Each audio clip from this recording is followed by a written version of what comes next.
OK, on est parti. Good. Un peu, bouge pas. J'ai pesé sur le bouton live. On s'en vient.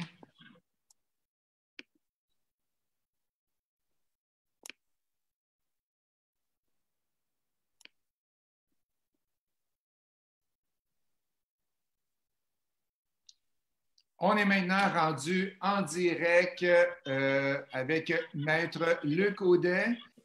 Ça peut prendre quelques secondes, bougez pas, avant qu'on devienne live. Fait qu'à matin, qu'est-ce qu'on fait? On va parler de offre d'achat. On va parler aussi de vente sans garantie légale et on va parler d'inspection. Qu'est-ce qu'on fait dans le temps du coronavirus et tout le côté légal qui vient avec. Fait que ce matin, j'ai la chance d'avoir Maître Audet avec moi, qui est avocat depuis des dizaines d'années, Luc. Minimum. Iha! Fait que, Luc, on va commencer tout de suite et les gens vont pouvoir nous poser des questions. Donne-moi 30 secondes, je vais juste m'installer, mise en avant. Fait que si les gens ont des questions, vous pouvez aller dans les commentaires et nous poser des questions. On va commencer tout de suite et les gens vont pouvoir nous poser des questions. Donne-moi 30 secondes. Attends un peu, je vais juste mettre mon micro à off ici. OK, on est parti. Fait que, Luc, peux-tu nous expliquer, dans les temps qu'on vit là présentement, si tu as une offre d'achat qui est acceptée et que tu veux continuer, à acheter l'immeuble, qu'est-ce qui se passe? On va faire 3 scénarios. La personne veut acheter l'immeuble, la personne veut arrêter son offre d'achat et la personne veut faire des offres d'achat nouveaux. On va commencer avec le premier, si tu veux continuer à faire la transaction. Bien, de base, il faut comprendre qu'il n'y a rien de spécial, de prévu dans les lois présentement sur des situations d'apocalypse comme ça. Donc, mon feeling, c'est que plus un vendeur va être motivé, plus il va être prêt à faire des choses pour sécuriser sa vente. Et à l'inverse, un vendeur qui n'est pas motivé va dire « Ah, on arrête tout ça, là, puis on se reprendra quand le virus sera disparu. » La difficulté qu'on vit, c'est qu'en plus, les tribunaux sont inopérants, sauf les cas d'extrême urgence. Ce qui veut dire qu'on ne sait pas si les tribunaux vont trancher dans 2 ans que la situation qu'on vit présentement était une situation qui permettait de se défaire de ses obligations contractées avant ou pendant le virus. Ça, c'est le grand inconnu. Il y a des classiques comme, par exemple, les baux commerciaux, où il y a des baux commerciaux qui prévoient des clauses de cas fortuit force majeure. Puis, je recommande d'aller lire votre clause, si c'est votre cas, parce que il y a beaucoup de clauses de cas fortuit force majeure qui excluent les conséquences monétaires d'un cas fortuit force majeure. Autrement dit, pour des obligations non monétaires, on pourrait invoquer le fait que c'est une force majeure présentement pour ne pas faire ses obligations. Mais, comme je viens de dire, il y a beaucoup de ces clauses-là qui disent que effectivement, on aurait report de nos obligations, sauf si c'est une condition monétaire. Au cas de condition monétaire, qu'il y ait des forces majeures ou pas, on s'en fout, c'est payable pareil. Fait que si je reviens au régime des offres d'achat, des promesses d'achat plutôt, il faut regarder ça avec la table générale que je viens de mettre, c'est-à-dire, par hypothèse, j'ai un promettant vendeur qui veut vendre, j'ai un promettant acheteur qui veut acheter. Bien, là, il faut respecter les prescriptions émises par le gouvernement du Québec, surtout celles relativement à la distanciation sociale. Donc, qu'est-ce qu'on peut faire et qu'est-ce qu'on ne pourra pas faire? Bien, si j'ai un vendeur motivé, il va accepter de reporter des délais si certains délais ne peuvent pas être rencontrés. Il y a des choses qui peuvent se faire malgré tout. J'ai entendu dire qu'il y a des évaluateurs agréés qui acceptent de faire des rapports d'évaluation. Évidemment, ils ne rentrent pas dans le logement ou dans l'habitation. Ils font juste visiter l'extérieur, probablement? Voilà. Puis probablement qu'ils vont se baser sur des photos prises par le promettant vendeur. Et si je représentais un évaluateur qui fait ça, je lui demanderais d'indiquer dans son rapport que ces photos-là n'ont pas été prises par l'évaluateur agréé lui-même. Il n'a pas constaté lui-même, mais c'est ce qu'on lui a rapporté comme étant l'intérieur et que si ce n'est pas le cas, ben, il n'est pas responsable. Fait qu'il y a des choses comme ça qui peuvent se manœuvrer, j'oserais dire. Il y a des choses qui sont beaucoup plus difficiles. Hein? Une inspection pré-achat, sans entrer dans l'habitation, ça commence à être l'ouvrage aux portes. Là. Ça, c'est mission impossible. Fait que, soit qu'on reporte la transaction et tous les délais jusqu'à ce que l'urgence planétaire ou l'urgence au Québec, même si c'est planétaire, soit réglée. Soit qu'on va faire une transaction à l'effet que, bon, par exemple, on pourrait dire, je n'ai pas pu visiter, donc je vais quand même acheter et je vais demander au notaire de consentement avec le vendeur de retenir 25, 50, 100 000 $, dépendamment de la transaction. Et cet argent-là sera libéré lorsque j'aurai effectué une vérification diligente à l'inspection. Ça veut dire, Luc, tu as comme parlé de 2 points en particulier. Là. On a parlé des offres d'achat. Oui. Si la personne veut continuer, on continue, il n'y a aucun problème si on est capable de faire l'inspection. Oui. Si on veut arrêter l'offre d'achat, OK? Qu'est-ce qu'on fait pour arrêter une offre d'achat que mettons, l'inspection a été faite, l'évaluation a été faite, tu as ton financement à la banque, puis finalement, tu as peur, puis tu ne veux plus continuer. Est-ce qu'il y a une façon de faire pour sortir de là? Bien, pour nos étudiants qui ont suivi les formations qu'on donne et qui ont eu la sagesse, l'intelligence de faire leur offre d'achat avec une société par action qui n'a pas d'actifs, bien, la pandémie ne change rien pour eux. Ils peuvent changer d'idée parce que le recours sera dirigé à l'encontre du promettant acheteur, qui est une société par action qui n'a pas d'actifs. Fait qu'on s'en fout. Mais outre ce cas-là, qu'on privilégie depuis très longtemps d'ailleurs, chez Mots Facile, si on a fait ça en son nom personnel ou via une société par action qui a des actifs, bien, ça revient à ce que je disais tantôt. Actuellement, il n'y a rien qui nous permet de sortir, de se désengager d'obligations à cause de la pandémie. Okay. Peut-être que dans 2 ans, il y a un juge qui va dire, ou dans 1 an, qu'il y a un juge qui va dire oui, c'était une considération majeure, puis on pouvait avoir congé de nos obligations. Mais là, pour l'instant, on n'est pas appuyé de ça. Donc, on est dans l'incertitude. Donc, quand j'ai un client qui a fait une offre, une PA, puis qui veut changer d'idée, moi, j'ai toujours, et qui n'a pas fait ça via une société par action avec sans actifs, là, j'ai toujours la recommandation de négocier une résiliation parce que ça cause des problèmes aux 2 parties. Hein? Si un promettant vendeur veut vous obliger à acheter, bien, ça veut dire qu'il n'a plus le droit de l'offrir en vente parce qu'il considère que la vente qu'il a faite avec vous est finale. Donc, il est obligé de retirer sa propriété du marché jusqu'à ce qu'il y ait un jugement ordonnant au promettant acheteur d'acheter. Ça, c'est s'il veut forcer la vente. S'il veut prendre une poursuite en dommages-intérêts, bien là, c'est beaucoup plus simple pour eux autres. C'est pour ça que moi, je privilégie la négociation puis la résiliation d'une entente. Avec la pandémie qu'on vit, ben, ça vaut-il la peine de mettre 1 000, 2 000, 3 000 $ à la table pour avoir la certitude qu'on n'aura pas de problème? Moi, je pense que oui. Mais il faut que les deux veuillent. Il faut que le promettant acheteur soit d'accord pour mettre de l'argent sur la table. Puis il faut que le promettant vendeur accepte ce montant-là.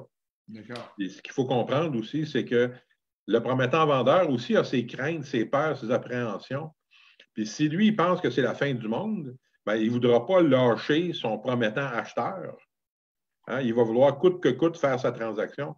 Ça fait que plus vous avez fait une offre sur un fonds de poubelle, plus le promettant vendeur va inciter pour procéder à l'achat. Parce qu'il va se dire, je n'arriverai pas à prendre un autre poisson avant des lunes, donc je ne peux pas le lâcher, celui-là. Fait que ça joue dans la dynamique. Parfait, excellent. On a une question de Carl qui nous arrive. Comment une coquille vide peut avoir passé au financement? Ah! Alors, Carl, ça, c'est certainement un étudiant qui n'a pas eu le bénéfice de suivre la formation qu'on donne là-dessus. C'est que c'est une technique très simple. C'est que quand l'offre d'achat est faite et est acceptée, la prochaine phase, c'est la vérification diligente, évidemment. Alors, on fait la vérification diligente. Mais avant de faire la demande de financement, on va céder l'offre qui a été faite par la société qui n'a pas une scène. On va céder ça à une compagnie dans laquelle elle aura un cautionnement où l'actionnaire va garantir la dette, etc. Donc, quand on fait des promesses d'achat avec une coquille vide, comme on dit affectueusement, bien, on va indiquer que la PA, elle est cessible. C'est une technique, c'est une façon de faire que IMO Facile enseigne et qui fonctionne très bien. Puis, quand je donne le cours, je fais toujours le test. Souvent, il y a des courtiers immobiliers qui suivent ces formations-là, même si les courtiers immobiliers lèvent un petit peu le nez sur IMO Facile. Il y a toujours des courtiers immobiliers dans la salle, puis je leur demande toujours, quand vous recevez une PA, est-ce que vous faites une vérification de crédit sur le promettant acheteur? Et invariablement, ça fait 5 ans que je donne ce cours-là, invariablement, les courtiers disent non, on ne fait jamais de vérification de crédit. Donc, ça veut dire que c'est une stratégie qui fonctionne très bien et qui nous protège. Pour les gens qui veulent continuer à faire des offres d'achat, cette semaine, pour les gens qui me suivent, à tous les matins à 8 heures, je fais un update, soit avec une interview ou moi-même avec ce qui se passe avec le coronavirus. Fait que manquez pas ça chaque matin 8 heures sur la page Facebook d'Imo Facile. D'ailleurs, je me fie plus à ça qu'au journal. Pardon? Je me fie plus à ton petit topo matinal qu'au journal. Parce que si on lit le Journal de Montréal, on a juste la vision du Journal de Montréal, tandis que toi, tu te promènes puis tu vas chercher à gauche, à droite, en haut, en bas. Donc, c'est une bonne synthèse. Bravo. Fait qu'on cette semaine, qu'est-ce que je disais? J'ai conseillé des gens de continuer à faire des offres d'achat. Évidemment. Excuse-moi, Luc, il ne faut pas parler en même temps. Vas-y, je ne t'écoutais pas. Ah, je dis évidemment, il faut continuer parce que ceux qui ont peur vont vouloir se débarrasser de leurs immeubles le plus vite possible. Et c'est plus important pour eux autres de vendre rapidement que d'avoir un prix optimal. Fait que oui, c'est des opportunités, évidemment. Sauf qu'il y a Parfait. Fait qu'on a parlé d'offres d'achat. Est-ce que les gens, vous avez des questions avec les offres d'achat? Vas-y, Luc. Il en reste un petit bout à régler. Tu disais, ceux qui veulent continuer à faire des offres d'achat, y a-t-il un façonnement particulier à faire? Bien, la réponse est oui. Hein? On ne pourra pas faire d'inspection tout de suite. La banque ne pourra pas venir inspecter la propriété tout de suite non plus.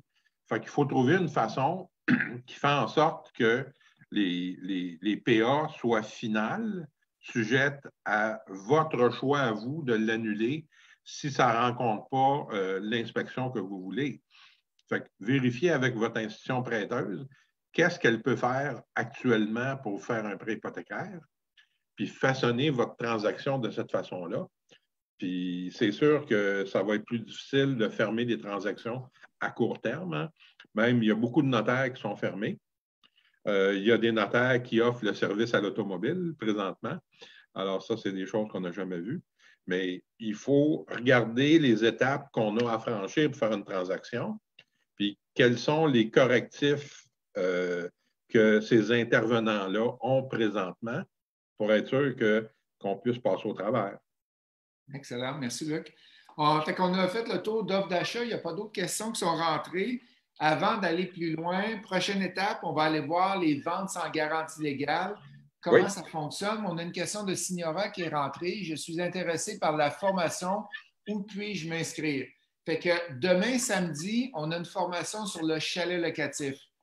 Mercredi prochain, on a une formation sur le calcul de multilogement. Comment calculer un multilogement quand tu viens pour l'acheter? Est-ce que c'est un deal ou pas un deal? Le titre de la formation, est-ce un bon deal? Fait que vous pouvez vous inscrire sur IMO Facile. Tout est virtuel présentement, vous le comprenez. Et nous avons un groupe qui décolle exactement dans 14 jours, une formation de coaching double. Les premières vont être en virtuel et quand le confinement va être terminé, on va pouvoir continuer en classe. Fait que ça décolle le mercredi 15 avril. Si vous avez de l'intérêt, appelez au bureau 514-418-1030. Nous avons Yann. Si tu permets, Ghislain, Oui, vas-y. Ce qui intéresse notre interlocuteur présentement, c'est la formation que je donne dans le cadre du coaching double. Oui. Alors, si vous voulez bénéficier, puis je vais me permettre une parenthèse, là. Ça peut avoir l'air d'une plug, mais ce n'est pas une plug parce que ça vient du cœur. Je le pense comme ça. Ceux qui sont vraiment intéressés à faire de l'immobilier, le coaching double, c'est un accélérateur puissant pour moi parce que je prétends, j'ose croire, que de suivre cette formation-là de quelques mois, c'est l'équivalent d'avoir un bon 5 ans d'expérience. Alors, c'est sûr que c'est une bonification extraordinaire. Plus, ça, je trouve que Ghislain l'a dit passer souvent, il y a 50 des bénéfices qui sont à écouter la personne qui est debout en avant de vous et il y a 50 les collègues chaque bar parce que moi, je le vois, hein, une de mes spécialités, c'est faire des partenariats. Beaucoup d'immopreneurs, d'investisseurs immobiliers trouvent leurs partenaires dans les classes de coaching double, que ce soit des entrepreneurs avec des gens qui veulent faire des flips ou des gens qui cherchent de l'argent avec des gens qui ont de l'argent plein leur poche. Mais tout ce beau monde-là est assis sur les bancs du coaching double. Puis le réseautage est vraiment, c'est une pépinière extraordinaire pour moi. J'en parle en connaissance de cause, puisque je l'ai suivi, ce coaching-là, avant d'y donner des cours. Puis c'est vraiment très intéressant. Je ferme ma parenthèse. Vous pouvez penser que c'est une commandite, mais ça ne l'est pas. Je fais juste, ça ne me donne pas une sacrement de scène. Ça ne me donne pas une sacrement de scène, mais je sais que ça donne vraiment un boost à une carrière d'investisseur immobilier. Hein. C'est un peu comme c'est quoi le breuvage là, qui est hyper caféiné, là, qui donne des ailes, qu'on achète dans les dépanneurs, des canettes bleues? Oui, la bouteille noire. Là, comme tu vois comment que je n'en bois. Hein? Là, on va voir plein de monde arriver. Oui. On a Yann qui dit « Nous avons fait une offre d'achat acceptée sur un chalet et les conditions vont partir après le corona. Oui. On a Mario qui dit « Je suis dû pour renouveler mon hypothèque. Je suis sur le chômage temporairement. Est-ce que je peux quand même me qualifier? » Mario, va demander à la banque. Demande à la banque, si ça fait 20-30 ans que tu travailles, demande à la banque directement. Nathalie qui dit « Donc, je comprends que si je veux faire des offres d'achat actuellement, il serait préférable de créer ma société par action avant de procéder. » Peux-tu répondre à ça, Luc? Bien, absolument. Hein? Puis, encore une fois, dans le coaching double, Ghislain vous enseigne d'avoir un nom cute pour une compagnie. C'est cette compagnie-là, c'est la compagnie qui fait les offres d'achat. Je vais faire un test très rapide sur Facebook avec vous autres présentement. Vous êtes quelqu'un qui voulait vendre une propriété. Vous recevez 2 offres, même prix, même terme, même conditions. Il y a une compagnie qui c'est 1, 2, 3, 4, 5 Québec Inc. L'autre compagnie, c'est des immeubles extraordinaires Inc. Spontanément, je suis sûr que vous allez privilégier les immeubles extraordinaires Inc. Donc, pensez marketing quand vous créez votre compagnie. Essayez de vérifier si le nom de domaine est disponible parce qu'il n'y a rien de plus amateur, je m'excuse de le dire comme je le pense, que d'avoir comme adresse courriel, comme investisseur immobilier, qu'on essaie de projeter une image de prestige, que l'adresse courriel soit audet@hotmail.com. Oui, exact. Un nom de domaine, ça coûte 22$ par année chez godaddy.com. Fait que trouver un nom de compagnie avec le nom de domaine de disponible, ça va vous coûter un gros budget de 22$ par année, puis ça va donner toute une différence à votre entreprise. On a Yann qui dit « D'accord avec toi, Luc, la majorité de mes partenaires sont d'IMO Facile. » Et Yann a acheté 112 ou 113 portes dans la dernière année avec les formations qu'il a suivies. J'espère que ce n'est pas chez Rona, ces portes. Non, heureusement. Carl qui demande, Monsieur Audet, est-ce que vous allez faire une formation Zoom live pendant le confinement? Oui, il en donne une dans le coaching double Et je ne sais pas si tu as d'autres cours de prévus, Luc, avec Imo Facile dans les prochaines semaines. Je ne m'en rappelle plus. Je sais que la semaine Ouais. prochaine, tu n'as pas. Ouais. Mais de dire, est-ce que je donne des cours avec IMO Facile?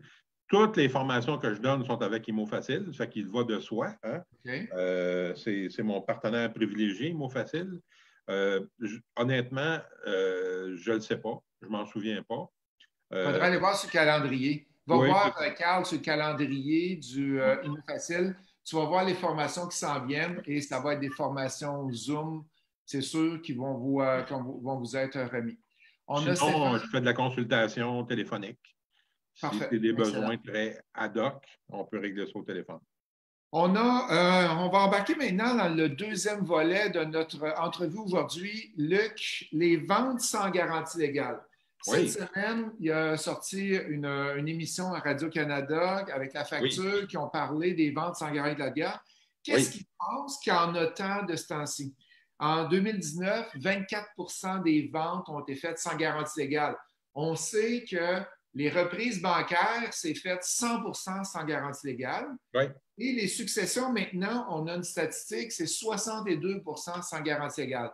oui. Qu'est-ce qui se passe qu'il y a autant de ventes sans garantie légale? Puis après ça, on va voir l'aspect coronavirus. Qu'est-ce qu'on devrait faire? OK. Ben, premièrement, pour moi, ce n'est pas une grande surprise, ces statistiques-là. Sauf, honnêtement, succession. Ce que j'ai vu, moi, il y a beaucoup plus que 60 des propriétés qui sont vendues sans garantie légale. Bon, soit, je n'assassinerai pas les statisticiens de la SRC, mais ça fait simplement donner écho au fléau qu'on vit depuis 5-10 ans de la surabondance des poursuites en vice caché. C'est quoi la meilleure stratégie comme vendeur pour ne pas avoir de recours en vice caché contre nous? Ben, c'est qu'on ne donne pas de garantie légale de qualité, tout simplement. Ce qui fait en sorte que la seule fenêtre au travers de laquelle on peut avoir une poursuite comme vendeur ayant vendu sans garantie légale de qualité, c'est lorsqu'on fait une fausse déclaration. Hein? Le pauvre Job qui a fait l'objet du reportage de la facture, vraiment, là, c'était pathétique. Hein? Il a acheté sans garantie légale, il n'a fait aucune inspection en plus, puis c'est un bâtiment qui avait une centaine d'années. Fait qu'il y avait un alignement de planètes pour être dans la merde, ça c'est clair. Ça me fait rire et ça me fait pleurer en même temps. Ça me fait rire parce que je me dis, tabarouette, ça se peut-tu être innocent de même? Mais ça me fait pleurer parce que je ne peux pas comprendre qu'une personne qui est prête à. Il n'a pas payé si cher, il a payé 130 ou 140 000 de mémoire. Je ne peux pas 156. croire. Je peux pas croire que cette personne-là n'a pas eu le réflexe de vérifier avec des gens qui connaissent ça un petit peu plus que lui. Puis d'après l'émission, en tout cas, je le traduis ainsi, il n'y a pas eu de déclaration de vendeur non plus, parce qu'il aurait su qu'il n'a pas vérifié Hydro-Québec. Hein, ça a coûté 1000 ou 2000 pour un mois de chauffage l'hiver. Hey, vraiment, là, c'est pathétique. Il n'a pas vérifié l'hydro, il n'a pas vérifié le bâtiment, il n'a rien vérifié. Je m'excuse, là, mais ça, c'est de l'aveuglement volontaire. Puis c'est un petit peu, c'est lui qui est l'auteur de son trouble. Là. Mais sachez que quand vous vendez sans garantie légale, c'est une belle protection, mais ça ne vous autorise pas à mentir ou à cacher la vérité. Et ça se fait au travers le filtre de la déclaration du vendeur, qui est obligatoire quand on transige avec un courtier immobilier, mais qui n'est pas obligatoire si on transige directement ou avec des du-proprio de ce monde. Mais vous avez le droit de l'exiger comme acheteur, puis exigez-le. Parce que si la personne sait qu'il y a un problème, puis ne vous le déclare pas, même s'il a vendu sans garantie légale, il est responsable de ça. Non pas par le truchement de ce qu'on peut penser, mais c'est la notion de on a l'obligation de transiger de bonne foi. Et si sciemment on cache quelque chose, on en est responsable. Fait que c'est pour ça que c'est bien important de le faire de la façon normale et habituelle, c'est-à-dire une déclaration du vendeur, simplement. On a Yann qui nous dit attention, la compagnie la compagnie Immeuble Extraordinaire Incorporée existe déjà. Elle appartient à un de mes associés. Fait que tu pourras plus prendre cet exemple-là, Luc. Oui, oui, je le sais. Je l'ai même vérifié hier. Puis c'est mes amis immobilier Centraca qui a sauté dessus. Ah Euh, oui? oui, oui, qui était étudiant dans une des formations que j'ai Oui, faites et oui, que j'ai oui, j'ai mentionné vu. ça. Mais c'est parce que moi, c'était pour dessin, hein, ça fait que c'était pas tellement important. Mais je dois Ben, dire que merci. je vous annonce en primeur que mes exemples maintenant, ça va être des immeubles. Je l'ai enregistré hier, les immeubles fantastiques ou quelque chose, un autre superlatif. Là. Il y en a plein de superlatifs. Nathalie qui demande je suis en train d'acheter un chalet locatif et la banque me dit que je peux aller à 20 avec Desjardins si je suis en nom personnel. Si je suis en incorporation, c'est 35. On voit ça souvent, Nathalie. Je ne sais Oui, pas si tu as quelque chose à dire là-dessus. oui, N'hésite absolument. pas à faire ça. Absolument. Un autre exemple facile, Banque Scotia, si vous achetez un 5plex et plus petit, incorporé, ils ne vous donnent même pas vous financer. Ce n'est pas une question d'augmenter, c'est non, ça ne nous intéresse pas. La vie est ainsi faite. Hein? Il n'y a rien de fantastique à gauche puis de terrible à droite. On a toujours à choisir qu'est-ce qui fait notre affaire dans nos circonstances. Ça fait que dans l'achat de votre chalet, vous avez à vous poser la question, est-ce que je préfère me protéger contre une poursuite éventuelle en vice caché quand je vendrai ou je préférerais décaisser le moins d'argent possible à l'achat? C'est votre choix à vous. Puis il faut respecter ça. Mais à chaque fois, malheureusement, il n'y a pas une seule décision qui est fantastique, idéale, puis tout le reste, c'est de la merde. C'est pas ça. On choisit qu'est-ce qui fait le plus notre affaire. Moi, je pense que c'est plus important la protection d'actifs que le 15 de cash additionnel. En passant, ma boule de cristal, j'ai consulté les oracles et ma boule de cristal me dit que avec la pandémie qu'on vit présentement et la panique qui va probablement s'installer, qu'est-ce que les gens vont vendre en premier, pensez-vous? Leur bloc appartement, leur maison ou leur chalet? D'après moi, ils vont vendre leur chalet en premier. Donc, Ouais. ça ne m'étonnerait pas qu'il y ait du dumping de chalets cet été, c'est-à-dire un chalet qui vaut 400 000. Ben là, je suis en état de panique, là, je vais prendre 200 000 puis je m'en vais. Donc, ceux qui couraillent les aubaines, j'ai l'impression, c'est purement intuitif, mais j'ai l'impression que ça va être les chalets qui vont être hot à cause de ça. Hein? Je ne pense pas qu'une personne va choisir de vendre son bungalow puis garder son chalet, ça m'étonnerait beaucoup. On a William qui dit la personne à Radio-Canada n'a probablement pas travaillé avec un courtier parce que le courtier lui aurait conseillé de faire une inspection. On a Nick qui dit l'inspecteur va, s'il avait utilisé une inspection, l'inspecteur va exiger la déclaration du vendeur, même Oui, si c'est vendu avec, oui. de façon personnelle. Fait que oui, des bons commentaires. On a Oui, Marianne. oui et non, hein? Oui et non, parce que si l'inspecteur demande ça, puis le vendeur dit non, tu ne l'auras pas, ben, je ne pense pas que l'inspecteur va avoir le dessus du pavé par rapport à l'acquéreur. Si l'acquéreur dit c'est pas grave, j'avoue, parce que c'était un coup de cœur manifestement. Hein? C'est une belle Oui. maison ancestrale en bois sur le bord de l'eau. C'est sûr que c'est facile. Daniel parlait d'émotion, là. Notre Daniel à nous autres sur cette émission-là. Oui. C'était un coup de cœur manifestement, puis le gars, il en voyait plus clair, là. Ça fait que dans ce temps-là, le côté du cerveau qui est rationnel est débranché, puis c'est l'émotif qui galope. Parfait. Et on termine avec, il y a une autre commentaire ici, puis après ça, on va aller du côté garantie légale et coronavirus. Oui, Marianne qui dit, est-ce qu'on peut acheter personnel et vendre par la suite à une incorporation lorsque nous aurons de l'équité? Ça veut dire qu'elle a 20 d'équité présentement, fait qu'elle l'achète personnel. Quand elle va avoir accumulé plus d'équité, elle va le transférer à une incorporation. la beauté de la science juridique, c'est qu'on peut toujours faire tout plus tard. La différence, c'est est-ce que ça vaut la peine? Quand vous serez propriétaire personnellement de votre chalet, vous serez responsable des vices cachés s'il y a une vente plus tard. Si vous, personnellement, vous voulez vendre votre chalet à votre compagnie, Ça veut donc dire que vous êtes assis des deux côtés de la table, hein? Vous êtes et l'acheteur et le vendeur. Les lois fiscales, dans ces cas-là, obligent que ça soit fait à la pleine valeur marchande. Fait que si vous faites une vente à la pleine valeur marchande et qu'il y a de l'impôt à payer, bien, il y aura de l'impôt à payer. La seule façon qu'on peut s'éviter de payer de l'impôt, c'est de faire ce qu'on appelle un roulement fiscal. Un roulement fiscal, ça coûte entre 7 et 15 000 par immeuble. Fait qu'il faut que ça vaille la peine, là. Ça prendrait. Est-ce que vous seriez prête à payer 15 000 pour ramasser un 10-15 additionnel d'équité? Je ne le sais pas. C'est un calcul. Souvent, ça ne vaut pas la peine. Puis, évidemment, le reportage de Radio-Canada, ceux qui l'ont vu ont compris. On peut arriver aux mêmes fins en vendant sans garantie légale. Et plus ça va, plus le sacrifice sur le prix est petit. Ça fait que ce n'est pas illusoire de penser qu'à un moment donné, il n'y aura plus de différence entre les deux. C'est d'ailleurs le cas déjà au moins à Rosemont. Ça fait que c'est un calcul. Puis là, pensez-y, si jamais vous décidez de transférer votre immeuble dans une compagnie, bien, vous devrez faire la transaction sans garantie légale de vice caché.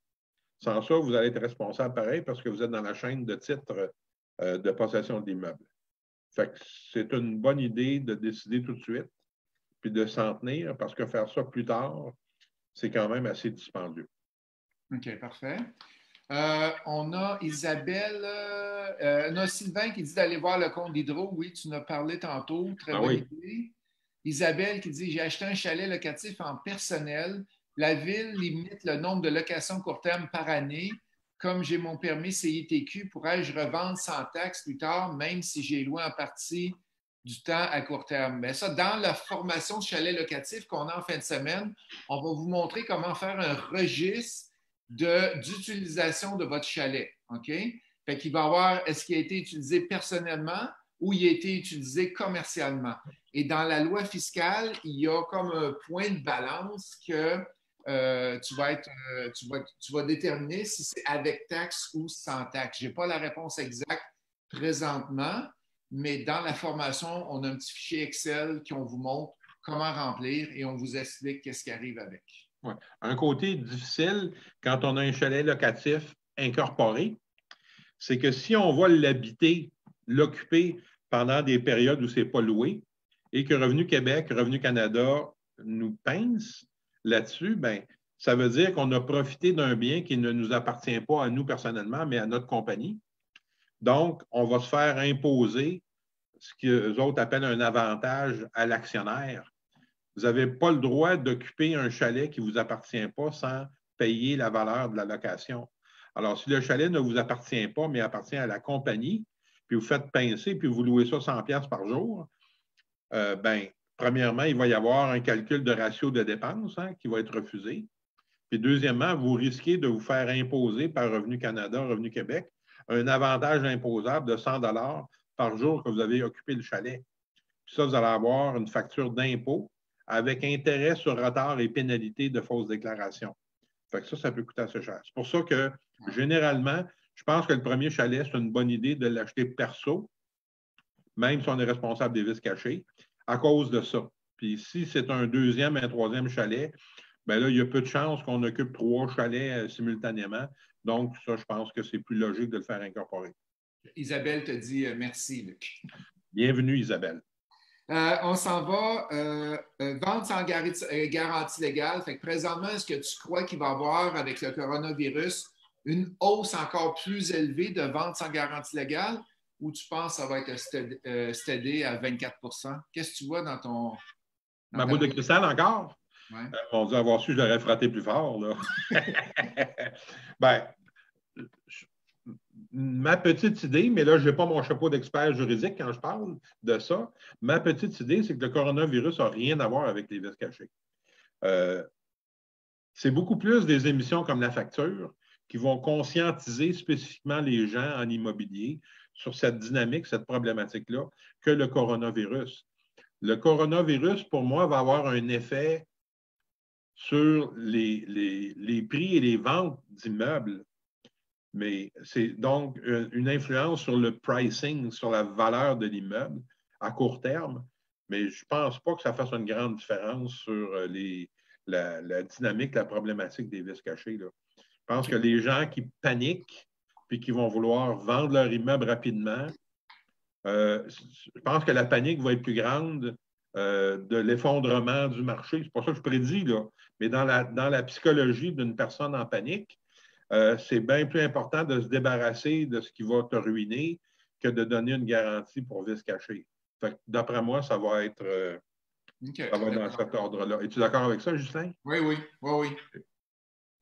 Nathalie nous demande qui donne la formation ce week-end pour chalet locatif. Ben, c'est notre expert chez Mots Facile en chalet locatif, c'est Patrick. Et il est wow, hein, en passant. Patrick en a tellement fait. Puis, ce qui est le fun avec les formateurs chez Imo Facile, dont je suis, évidemment, c'est qu'on est capable de faire des liens avec des choses qui ne sont pas évidentes. Je m'explique. Patrick fait du chalet locatif. Mais Patrick a suivi la formation en location achat que je donne. Patrick, maintenant, fait du chalet locatif en location achat, entre autres.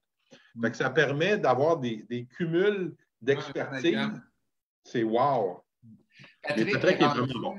Patrick a suivi le coaching double, je crois, c'est en 2016 ou 2017. Oui, ça fait pas longtemps. La semaine dernière, il me disait qu'il était rendu à 39 chalets qui s'occupaient. Ils ne sont pas tous à lui, mais il en gère 39 présentement. Ouais. On a Claudine, je ne sais pas si tu vas être capable de répondre à cette question-là, c'est beaucoup fiscalité, Luc.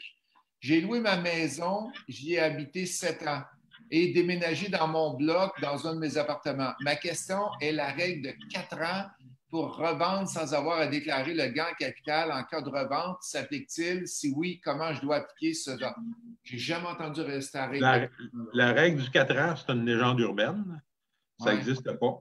Quand on fait un changement d'usage d'immeuble, la prudence élémentaire, c'est de faire un rapport d'évaluation. Pourquoi? La période où vous avez occupé votre maison, elle est réputée être sans avoir à payer de gain en capital, puisque vous étiez propriétaire, personne physique occupante. Dès l'instant que vous décidez de la louer, c'est un changement d'usage.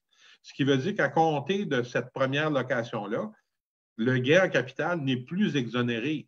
Il est imposable. Fait qu'à chaque fois qu'on a un changement d'usage, il faut faire évaluer le bâtiment. Mais la règle du 4 ans, moi, je n'ai jamais entendu ça. D'après moi, c'est une légende urbaine. Des fois, on me parle de la règle du 1 an, qui est également une légende urbaine. C'est une question d'intention première. Si j'ai acheté une maison avec l'intention d'y rester pendant 25 ans, puis j'ai une loc extraordinaire, il y a un Chinois qui débarque puis qui me paye 3 fois la valeur de la maison, bien, le gain en capital va être exonéré parce que mon intention première, c'était de rester là jusqu'à ma mort.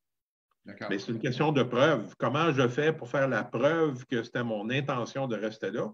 Bien, Revenu Québec, Revenu Canada regarde des indices autour de ce que j'ai fait. Hein? C'est le vieil adage, ce que tu fais parle si fort que je n'entends pas ce que tu dis. Hein? Ce que tu fais, qu'est-ce qu'il a dit? As-tu pris un prêt hypothécaire de 5 ans ou de 3 semaines? As-tu changé tes adresses à Revenu Québec, Revenu Canada, SAC, etc. ou pas? Bien, ça, c'est tous des indices qui vont venir me dire, bien, s'il a tout changé ses adresses, s'il a pris un prêt de 5 ans, ça se peut, oui, qu'il voulait rester là longtemps. À l'inverse, si tu as pris un prêt 1 an ouvert, puis tu as mis une pancarte à vendre en avant, bien là, tes gestes vont démontrer que tu voulais sacrer ton camp au plus vite de là. Fait que c'est une question d'intention, ce n'est pas une question de durée. La seule durée que je connais, c'est le test de la RBQ qui va présumer que si tu as revendu ton immeuble en 1 an ou moins de ton achat, ils vont présumer que c'est un flip. OK, parfait. Si c'est plus qu'1 an, ils ne le présumeront pas. Excellent, merci. On a Guillaume qui demande comment je peux m'inscrire au coaching double. Guillaume appelle au bureau au 514-418-1030 et demande l'information. Au pire aller, je peux faire, j'offre souvent des 30 minutes de consultation gratuite là, pour voir où c'est que vous êtes rendu, qu'est-ce que vous faites dans votre vie. Et j'ai du temps aujourd'hui et demain, je pourrais en faire quelques-unes. T'es fait au téléphone? Les 5 premiers. Quoi? T'es fait au téléphone, j'imagine? Oui, je l'ai fait. Oui, je l'ai fait au téléphone ou par Zoom. Là. Et Mathieu qui dit vous êtes vraiment intéressant. Il devait parler de moi, Luc. Oui. Oui, bien, c'est parce qu'à cause de ton âge et de vous voir, hein? Oui. Ah, c'est ça! Claudine qui dit merci beaucoup. Fait que, n'oubliez pas, s'il n'y a pas d'autres questions, on va terminer là-dessus. Demain, qui je reçois? Je reçois Martin Messier, le président de l'APQ, l'Association des propriétaires du Québec. On va parler de multilogement, on va parler de location, on va parler de qu'est-ce qu'il voit, lui, en avant avec tout ce qui a bougé présentement avec le coronavirus. Fait que manquez pas ça. Demain matin, 8 heures, on est live sur la page Facebook Imo Facile. Et Mathieu, il dit c'est pour les deux, Luc, c'est pas juste pour moi. T'es chanceux. Fait que, merci, Il a eu Luc. peur. Toujours intéressant de t'avoir avec nous et les gens sont là, puis on voit plein de merci qui rentrent. Good. On devrait reprendre ça. On devrait reprendre ça la semaine prochaine, la semaine suivante sur un autre sujet pour être capable de jaser Corona et immobilier aussi en même temps. La seule exigence que j'aurais, c'est comme cette fois-ci, donc j'ai besoin d'avoir les questions 3 semaines d'avance pour être capable d'y réfléchir. Luc, je sais que tu es encore au travail, que tu fonctionnes encore dans ta cuisine. Comment on fait pour te rejoindre? Si les gens ont des questions, s'ils ont des problèmes qu'ils vivent présentement? Ah, ben c'est simple. La boîte vocale est toujours fidèle. Hein? Elle me répète toujours vos messages à la lettre près. Sinon, courriel. Puis, avec ce qu'on vit présentement, ben, si c'est des petites questions, j'y réponds directement. Sinon, j'offre la consultation téléphonique. Vous m'écrivez, vous me téléphonez, je vous envoie mon devis. Vous voyez comment ça marche. Ça fait votre affaire, on le fait. Ça ne fait pas votre affaire, ben, bonne chance. Parfait. Et ton numéro de téléphone, Luc, pour les gens? Téléphone, c'est 514-954-9600. Ton adresse courriel? Audet, AUDET, droitdespme.com ou tapez mon nom sur Google, il y a 3 pages de stock qui sortent. J'espère que c'est des bons stocks. Il y a juste, faites attention, il y a un Jean-Luc Audet à Québec qui fait des films porno. Ce n'est pas moi. Ce n'est pas moi. On n'est pas dans la même strate d'âge de toute façon. Fait que c'est difficile à confondre. Ben, un gros merci à toi, Luc. On se reparle, vous autres, demain à 8 h, entrevue exclusive avec Martin Messier. Bravo. Merci. Lâche pas, t'aides beaucoup les gens. Merci beaucoup, la gang. Au plaisir. Bye-bye. Attendez un petit peu, il faut que je ferme